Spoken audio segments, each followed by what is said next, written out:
5 দফা দাবিতে তৃতীয় দিনের মতো 2 ঘণ্টা কর্মবিরতি পালন করেছেন মিড লেভেল ও ইন্টার্ন চিকিৎসকরা।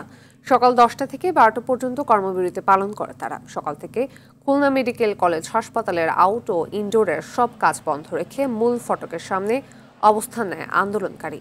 এ সময় বিক্ষোভ সমাবেশ করে তারা। এতে বিপাকে পড়ে রোগীরা। একই দাবিতে খুলনার বেসরকারি মেডিকেল কলেজের ইন্টার্ন ডাক্তার বিক্ষোভ সমাবেশ ও কর্মবিরতি পালন করেছেন।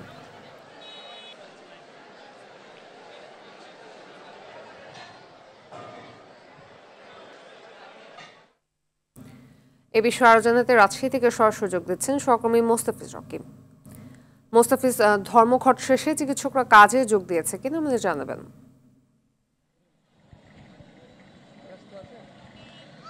ফাতেমা, 5 দফা দাবিতে টানা তৃতীয় দিনের মতো রাজশাহী মেডিকেল কলেজ হাসপাতালে ইন্টার্ন চিকিৎসকরা মূলত কর্মবিরতি বা কমপ্লিট শাটডাউন যে কর্মসূচি তাদের সেটি পালন করছে। এর ফলে সকাল থেকে কিন্তু আমরা দেখতে পাচ্ছি যে রোগীদের যে দুর্ভোগ সেটি কিন্তু চরমে পৌঁছিয়েছে এবং সকাল থেকে আমরা দেখতে পাচ্ছি যে জরুরি সেবা ব্যতীত কোনো ধরনের আসলে চিকিৎসা সেবা দিচ্ছে না ইন্টার্ন চিকিৎসকরা বা মিড লেভেলের চিকিৎসকরা। ফলে হাসপাতালে কিন্তু একটা দুর্ভোগের একটা পরিস্থিতি কিন্তু আমরা লক্ষ্য করছি। এবং আপনি জানেন যে গতকালকে 11টার পর থেকে যে বহির্বিভাগ ছিল রাজশাহী মেডিকেল কলেজ হাসপাতালের, সেই বহির্বিভাগেও কিন্তু চিকিৎসা সেবা বন্ধ করে দিয়েছেন ইন্টার্ন চিকিৎসকরা। ফলে সাধারণ যারা রোগী যারা রয়েছেন, স্বজন যারা রয়েছেন, বিভিন্ন চিকিৎসার জন্য আসতেন বহির্বিভাগে, সেটিও তারা পাচ্ছেন না।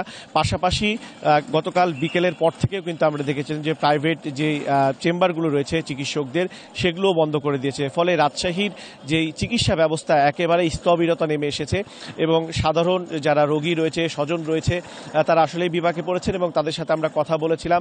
তারা ক্ষোভ প্রকাশ করেছেন। তারা বলছেন যে টানা 3 দিন ধরে যে এই তাদের যে এই যে আন্দোলন চলছে, এই আন্দোলনের ফলে বিশেষ করে যারা রোগীদের যে দুর্ভোগ সেটি কিন্তু চরমে পৌঁছেছে, কিন্তু এখন পর্যন্ত আসলে যে কোনো ধরনের সুরাহা তারা কিন্তু লক্ষ্য করতে পারছে না। এবং আমরা কিন্তু যে রাজশাহী মেডিকেল কলেজ হাসপাতালের কিন্তু বেশ কয়েকটি ওয়ার্ড কিন্তু ঘুরে ঘুরে দেখেছি, ঘুরে ঘুরে এসেছি।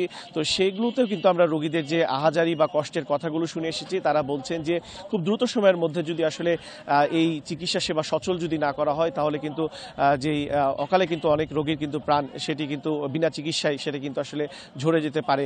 তবে আমরা হাসপাতাল কর্তৃপক্ষের সাথে কথা বলেছি। তারা বলছেন যে প্রত্যেকটি হাসপাতালের, আপনি জানেন যে দেশের বেশিরভাগ হাসপাতালে কিন্তু ইন্টার্নরা কিন্তু এই হাসপাতালগুলি প্রাণ হয়ে থাকে। তো সেই ক্ষেত্রে এখন পর্যন্ত ইন্টার্নদের আসলে স্থানীয়ভাবে আসলে করার কিছুই নাই, কারণ এটি ঢাকা থেকে আসলে এই আন্দোলনগুলি আসলে পরিচালিত হচ্ছে। তবে আজকে হাইকোর্টের একটি পূর্ণাঙ্গ রায় প্রকাশিত হওয়ার কথা রয়েছে। এরপরই আসলে ইন্টার্ন চিকিৎসকরা তারা ধর্মঘটে থাকবেন কি থাকবেন না এই বিষয়ে আসলে সিদ্ধান্ত হতে পারে। তো ফাতেমা, এই ছিল আমার কাছে রাজশাহী মেডিকেল কলেজ হাসপাতাল থেকে সর্বশেষ পরিস্থিতি।